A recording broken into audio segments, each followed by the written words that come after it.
Hi, this is value updates YouTube channel. நம்ம value update channel வந்து எக்ஸ்க்ளூசிவாக legal education கொடுத்துட்ருக்கோம் மக்களுக்கு. சட்ட விழிப்புணர்வு, சட்ட அறிவு பெற வேண்டும் மக்கள் கண்டிப்பாக, அப்படிங்கிறது தான் நம்மளுடைய ஒரு குறிக்கோள். நம்மளுடைய சேனலை வந்து சப்ஸ்கிரைப் பண்ணுங்கள், மறந்துடாதீங்க பெல் பட்டனை ப்ரெஸ் பண்ணுறதுக்கு. ஏன்னா நம்ம போடுற அப்டேட்ஸ் வந்து உடனுக்குடன் உங்களுக்கு நோட்டிஃபிகேஷன் வரும் அப்படிங்கிறதையும் தெரிவிச்சுக்கிறோம். இன்றைக்கி பார்க்க போகிற வந்து ஒரு வழக்கு, அது வந்து ஒரு சுருக்கமான ஷார்ட்டாக வந்து நம்ம சொல்ல போகிறோம். அதாவது காம்பசனைட் கிரவுண்டில் வந்து வேலை கொடுப்பாங்க. அதாவது பார்த்திங்கன்னா வாரிசுகளுக்கு வேலை, அதாவது தந்தையோ தாயோ இறந்து விட்டால் அவரோட வாரிசுக்கு வேலை கொடுப்பாங்க.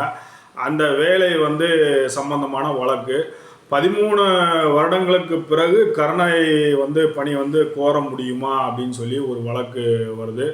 அந்த வழக்கில் வந்து என்ன சொல்கிறாங்க அப்படின்னு பார்க்கலாம். அதோட தலைப்பு, அரசு ஊழியர் வந்து இறந்த பிறகு அவருடைய வாரிசுக்கு வந்து 13 ஆண்டுகளுக்கு பிறகு வந்து வேலை வந்து கொடுக்க முடியுமா அப்படிங்கிறது தான் வந்து வழக்கு.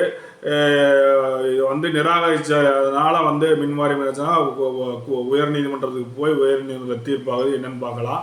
அது வந்து தமிழ்நாடு மின்சாரத்துறையில் வந்து வேலை செய்த ஒருவர் வந்து பார்த்திங்கன்னா 2005 வந்து இறந்துடுறாரு.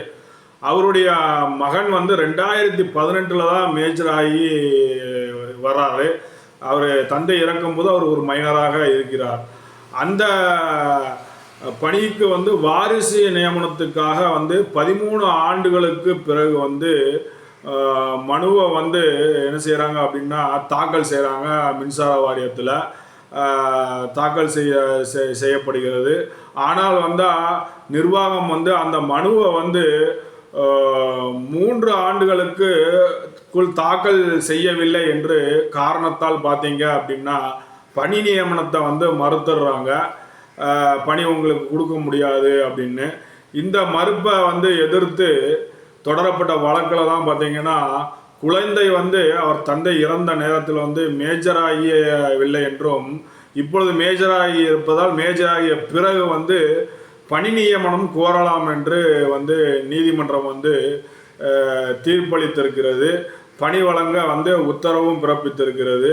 அதாவது the court ruled that a son who became a major in 2018 after his father's death in 2005 could seek a compensation appointment and order his employment despite a delay in submission அப்படின்னு சொல்லியிருக்கிறாங்க. 2025 1 CTC 79. நன்றி, வணக்கம்.